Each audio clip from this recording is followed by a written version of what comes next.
Hey tell you, perkenalkan saya adalah Aji Gautama Putrada.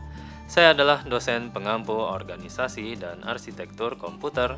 Ini adalah materi ketiga yang akan kita bahas, yaitu SAP 2. Dalam video pertama, kita akan membahas mengenai arsitektur SAP 1 vs SAP 2. Pada video sebelumnya, kita telah tuntas membahas mengenai SAP 1. Sekarang, kita akan maju membahas mengenai SAP 2. Sesuai janji pada video sebelumnya, SAP 2 lebih kompleks dari SAP 1. Pada gambar, Anda dapat melihat arsitekturnya. Secara sekilas, memang tampak lebih kompleks dari SAP 1. Banyak komponen tambahan yang tidak ada pada arsitektur sebelumnya. Pada video ini, kita akan membahas lebih dalam mengenai perbedaan-perbedaan apa saja yang ada pada kedua arsitektur. Kini kita sandingkan gambar arsitektur SAP 1 dengan gambar arsitektur SAP 2. Kini terlihat jelas perbedaan kedua arsitektur. Banyak sekali perbedaan-perbedaan yang dapat dibahas. Pertama, kita akan membahas mengenai header substructure.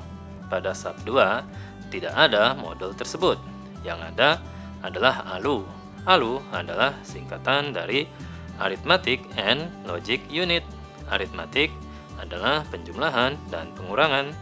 Artinya, selain penjumlahan dan pengurangan pada SAP 1, SAP 2 juga bisa operasi logika seperti AND, OR, dan NOT. Selanjutnya mengenai register.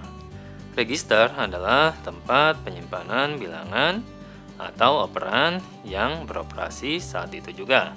Register pada SAP 1 ada dua, yaitu akumulator atau A dan register B. Di SAP 2 ada 3 register. Register C berfungsi sebagai tambahan. Pada gambar ada lagi register TMP. TMP tidak dapat diprogram. Tambahan satu register C dapat membawa beragam fleksibilitas yang akan ditunjukkan pada contoh-contoh program SAP 2 yang akan diperlihatkan kemudian. Kini kita akan membahas mengenai input-output. Ingat, pada SAP 1 hanya ada binary output, keluaran angka biner berupa lampu-lampu LED. Pada SAP 2 lebih lengkap, ada 2 input dan 2 output. Artinya, user dapat menginput bilangan setelah program dibuat. Pada SAP 1, output berupa binary display. Pada SAP 2, output berupa hexadecimal display. Tampilannya seperti kalkulator. Satu output lagi adalah output serial. Input pertama adalah hexadecimal keyboard. Input kedua adalah serial input. Kini kita akan membandingkan RAM. Ingat, pada SAP 1, RAM berukuran 16 byte. Pada SAP 2, RAM berukuran 64 KB. Jauh lebih besar dari SAP 1. Artinya, program yang dibuat bisa lebih kompleks dari SAP 1. Satu alamat masih berukuran 1 byte, sehingga jumlah alamat ada 64 kilo. Untuk alamat sebanyak itu diperlukan MAR dan IR sepanjang 16 bit.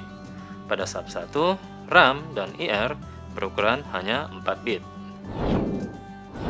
Di SAP 1 hanya ada instruction register. Pada SAP 2 ada juga memory data register atau MDR. Artinya data dan instruksi dipisah. Opcode pada SAP 1 berukuran 4 bit. Artinya maksimal hanya bisa ada 16 jenis instruksi. Opcode pada SAP 2 berukuran 8 bit.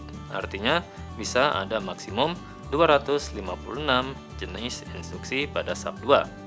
Jauh lebih banyak instruksi pada SAP 2 dibandingkan dengan pada SAP 1. Jelas pada SAP 2, instruksi tidak terbatas pada hanya penjumlahan dan pengurangan saja.